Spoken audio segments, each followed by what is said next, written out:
I believe I read in the book Interpersonal Neurobiology that we have an inner sense of interoception. And I think in the book it was talking about how we can sort of feel our internal organs and stuff if we really tune into sensing that. But I believe he also talked about just an inner sense in terms of sensing our thoughts and our feelings and our emotions. And if you think about the sense organs like the ears or the eyes, those structures can actually be disease. Like you can get an eye disease or an ear disease of some sort, and it'll affect your sense of hearing. And so with the interoception, or the inner sense, perhaps that can get a dis-ease as well. And it changes the way we sense our inner experiences. I actually feel that we have a certain aperture of the amount of information that we're aware of inwardly. And I think that's controlled by the reticular activating system. So perhaps it's the reticular activating system that gets messed up and allows way too much information to come through at the same time, or for us to be aware of at the same time. The subconscious mind processes, millions of bits of information each second, and I believe the reticular activating system allows us to process like 12 bits per second, so it's very minute. So if you can imagine that something causes that to allow way too much information through. And I actually did read somewhere that if we're stressed, that more bits of information are coming through. So there's something to do with stress and having this happen as well. So it could be that with too much stress for too long, then we're having too much information, and eventually, we try to make meaning out of that information, and we start to make errors in the meaning that we're trying to make. And just as I say that, I'm wondering, because we go about our daily life and we have a certain meaning that we have in daily life, and everybody is around a very similar level of meaning of just being like, I'm trying to be happy, looking for happiness, striving. And so if mania and psychosis is almost an error in the meaning-making system, or the amount of information that we're processing and making meaning out of, or noticing, and all of a sudden we notice more things synchronistically because we're noticing more information to make those associations, and then we start thinking, wow, life's magical. I'm wondering if that's like a necessary evil of the brain and of the world, because otherwise, would we ever really adjust our level of meaning making that we make? Or, even how a lot of people become really altruistic or concerned about certain causes. If that person, say for example, was able to make a huge change in the way everybody saw a certain issue, it could be an issue that we already know about, but basically that would change the meaning. Like a person seeing that maybe can change the meaning. And if they're able to change the meaning and people see that whole issue differently, then that changes the collective conscious. And it changes sort of the level of consciousness of society because more people are consciously aware of that issue. So because a person, just pretend, had an error in their meaning-making system and they all of a sudden saw all this meaning somewhere and decided to act and change the meaning for the whole, or at least for part, that changes the collective consciousness. And if that never happened to the person, they never saw that and they never saw that as meaningful, then they wouldn't have gone about working to change that issue. And if that never happened and they never did that, and that never changed, it just goes along in the same monotonous way for that person, and it continues the stream of monotony as a whole. So in a way, mania and psychosis are actually very important to make different ripples, to make different waves, to cause a ripple effect. And the ripple effect it often causes is, oh, this person's mentally ill and now we have to take care of them. But imagine if we actually were able to help people harvest their visions that they're having and harvest their passions and, harvest some of the energy that they are having. And instead of it just arising through an individual and then feeling all passionate and wanting to change certain things and help certain things, and then it's like a dying seedling. It doesn't quite make it. And if there's one little seedling, nobody's really going to water it and pay attention to it. But all of a sudden, if there's 1,000 seedlings, somebody's going to come along and say, hey, I better cultivate this little garden that's happening here and nourish it. And I feel like if the person was able to harvest some of that, even if they did die back into their regular self, or even, worse in a way, because there is a certain grief and hangover after experiencing that magnificence. To go back to normal feels even worse than normal because of the contrast. I feel, though, that a person, at least personally, maybe needs to harvest the things and try to remember and recall what they were passionate about, because even though the energy is gone, it doesn't mean that those ideas and visions and concerns aren't still kind of there. And that might be the way, actually, to recover in a way. And it's almost like our little seeds are popping up in different places, but there's not enough of us to really bring momentum. Like, imagine if you were in mania and you were with somebody else in mania. You would probably get into a lot more trouble than if you're just by yourself, because you would really seed each other's passions and ideas. And I feel like if we can have conversations with each other, even if we're not in those hyper energetic states, and it's probably better to not if we're in a hyper energetic state, unless it's, one person's actually, keeping the other person safe while having these conversations and they're not in that high energy. Or even if two people are, they probably need a babysitter.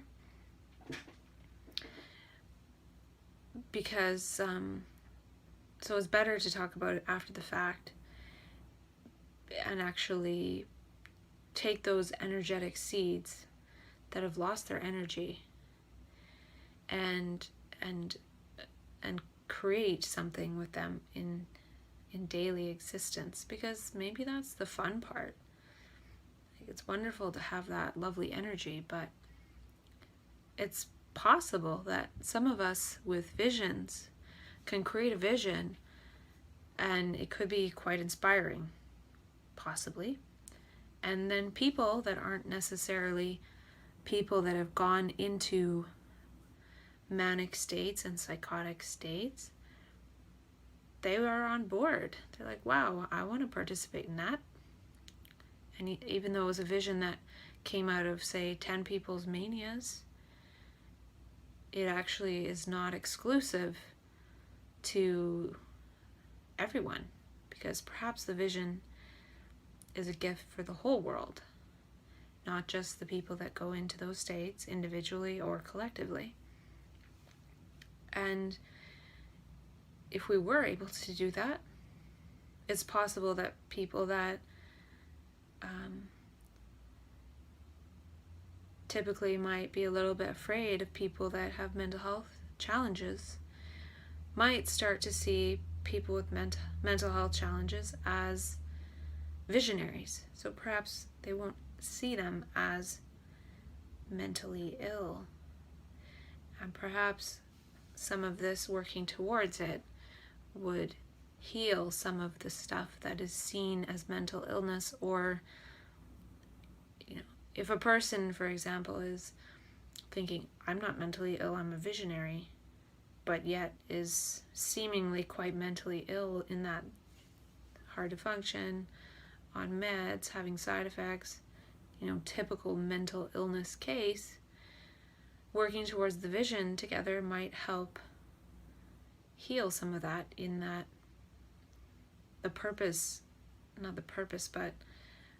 one of the reasons why the state happened maybe is to get some kind of seed of meaning or vision.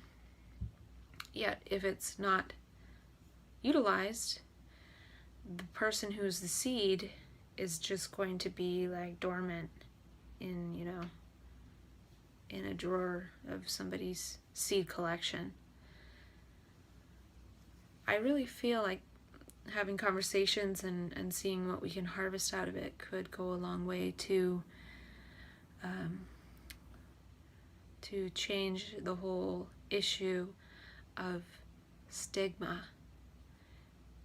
I feel that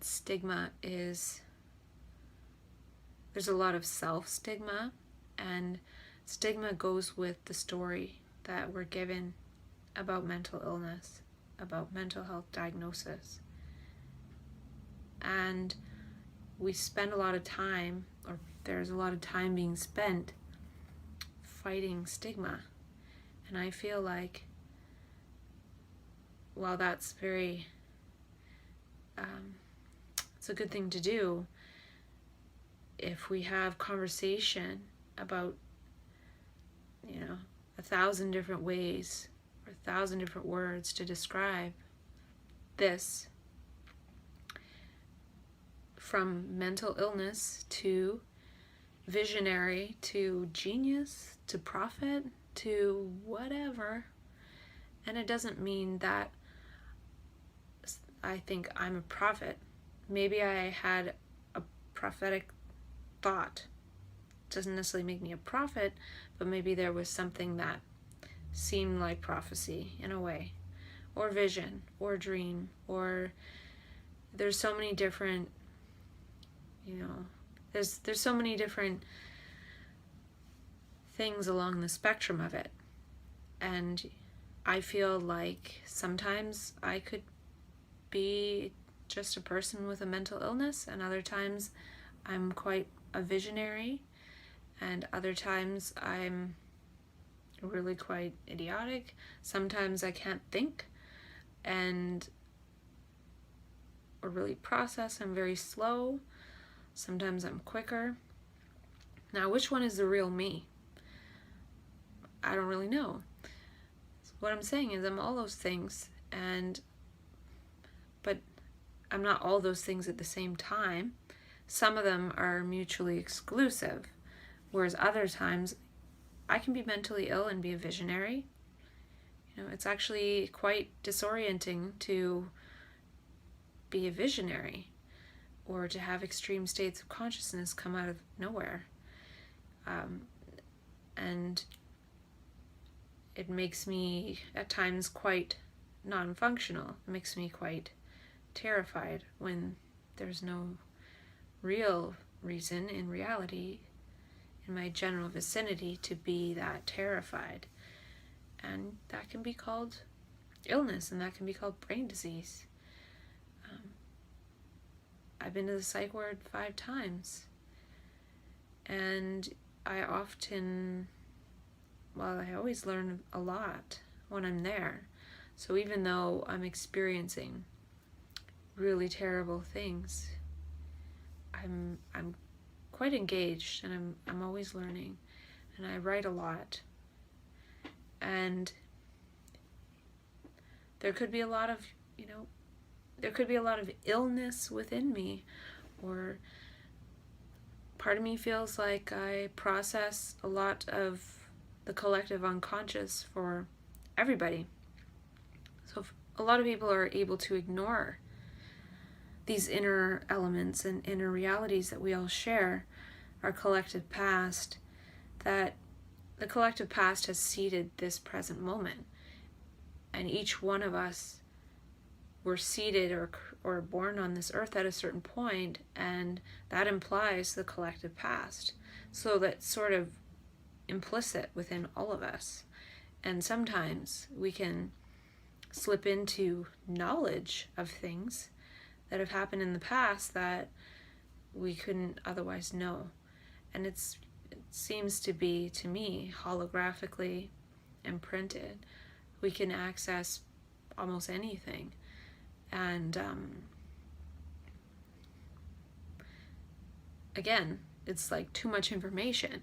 It's disorienting. Imagine if you didn't just have your own personal thoughts, but you had thoughts of a war 200 years ago, etc., etc. It becomes draining. It almost feels like I'm processing my own inner stuff. There's a lot of it, and it gets mixed in with some collective stuff as well. And perhaps that's what makes me ill, is that most people can deal with a lot of their own stuff, unless a person is like traumatized extra. But if that aperture of awareness opens up too much beyond one's own personal consciousness, it is difficult to deal with. It's difficult to process, and it makes one need to rest and need to be protected from the outside, because there's way too much inner information going on that it's difficult to just relate normally. It's difficult to do anything. I don't know why I brought that up. The trouble with that too is that when all that extra stuff is coming from beyond one's personal self, it feels like it is one's personal self still. So then it feels like, oh, that's my fault. It was something bad that happened 100 years ago. It feels like, oh my gosh, that's my fault. It could even be like elements from one's past life. I've had senses of that too. Whether or not past lives are true, I don't know if that can ever really be proven.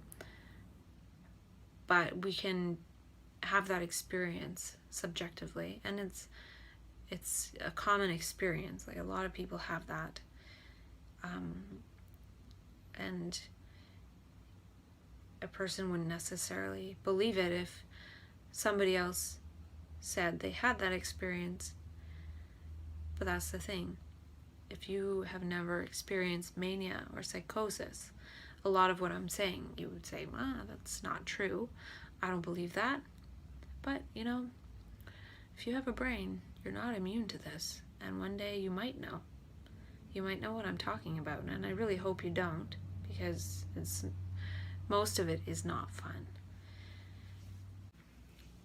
I think what I was talking about was related to, again, not alienating the system, but just expanding our own vocabulary first, and then from there seeing how it goes. And I did talk about in another video how making some of these monologue stories of our own inner visions or experiences or subjectivity and making them dialogues could keep us from going off into that visionary land. And there's definitely something about possibilities. In mania, it feels like infinite possibilities. And with that infinite possibilities comes infinite energy, or what feels like infinite energy. So infinite possibilities.